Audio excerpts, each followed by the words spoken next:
Ewol, we here, we back, man. 5 years later, we got Ewol Samo in the building, man. How you doing? Man, I'm blessed, man. I'm blessed, man. To be in front of you is an honor. You know what I'm saying? I'm blessed.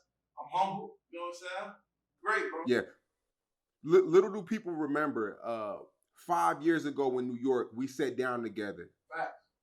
And I think it was maybe one of your last interviews before you went in and served your 5 years. That was my last interview, actually. That was exactly my last interview. I was like 3 weeks before I went to jail. Okay. And did you know that you were sentenced to 12 years then, or you had no idea? I had no idea at the time. At the time, I was out on bond for one case.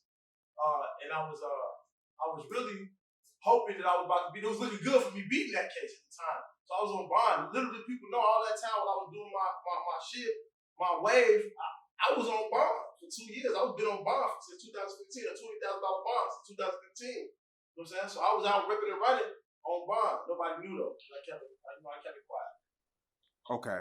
So after that interview, 3 weeks went by, you got sentenced to 12 years. Facts.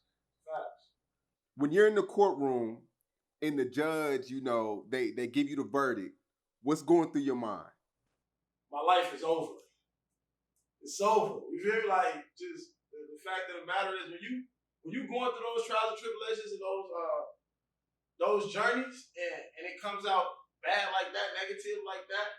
I mean, I thank God because it could have been a lot worse. They was trying to give me 30 years. My first offer was 30 years at 85%. I would have did like 27, 26 years. Y'all wouldn't have seen me until my kids was in college type shit. You know what I'm saying? So I was grateful and I thank God that I got the time that I got. But the fact of the matter is, I still felt like shit. You know, my trajectory was going up. You feel me? I was just starting to get my feet wet. I was just about to really take off and to be snatched off the streets like that. And then on top of that, just more than all that, just being snatched away from my kids for 12 years. Like, I got 2 beautiful babies. Shout out to my baby. Shout out to Lil Sam. Shout out to Shariah. You know what I'm saying? Like, to be snatched away from my kids for that long, you know, that shit was horrible to me, bro. That was like the end of the world to me. I felt like the world was over. I went through a chronic state of depression where people didn't really know. Like, I was depressed for like literally no about a year, bro. Like, I was in jail depressed, but like I went bald behind this shit. I lost hair behind this shit. Like, I was legit depressed, bro. But, you know, God is good and he gave me the strength, you know, with a lot of prayer, perseverance, my family members, you know what I'm saying? I overcame it, you know, I bounced back and I'm supreme now, you know? So initially you get offered 30 years and you decline that and you get the 12 years. What was the original charge? Was it gun charge? Was it a felony? Okay, let me explain it, right? Like, I'm one of those guys, before I started rapping, I was quote unquote a little active. I was pretty active, you know what I'm saying? So it's like, I've been catching cases since I was in fucking grammar school, literally. Like, my first case, I was in 6th grade, you know, bringing a gun to school. You feel me? So I've been catching cases ever since I was like, jail, my track record is this long, right? And all my cases has always been guns, you know what I'm saying?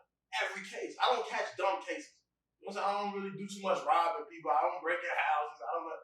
But one thing you motherfuckers know about me, I'm gonna keep that brrr. That brrr gonna be around. That brrr gonna be somewhere around. So, you feel me? Because I'm a motherfucker that's active. And when you active like I was active, I ain't active no more. When you active like I was active, you gotta keep them brrrs. So, yeah, it was all gun charges. I had one gun charge. I caught 2015. I bonded out 20,000. I was on bond, and I caught another gun charge.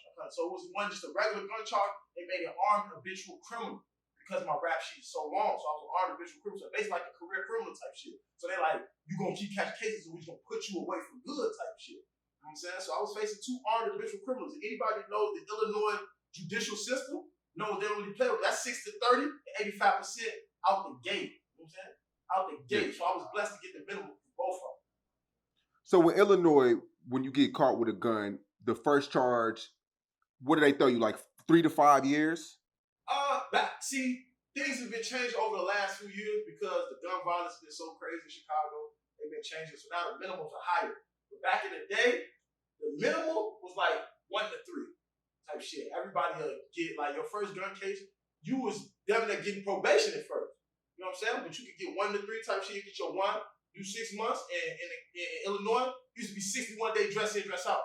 So a year was really 61 days. So you catch your first gun case, man, you gonna go sit down for 61 days, man, and you be right back out. But now it's like 9 to 45 type shit now. Like they tripping right now because motherfuckers out here tripping. You know, everybody running around these guns, a lot of gun violence. So like the minimums went up, bro.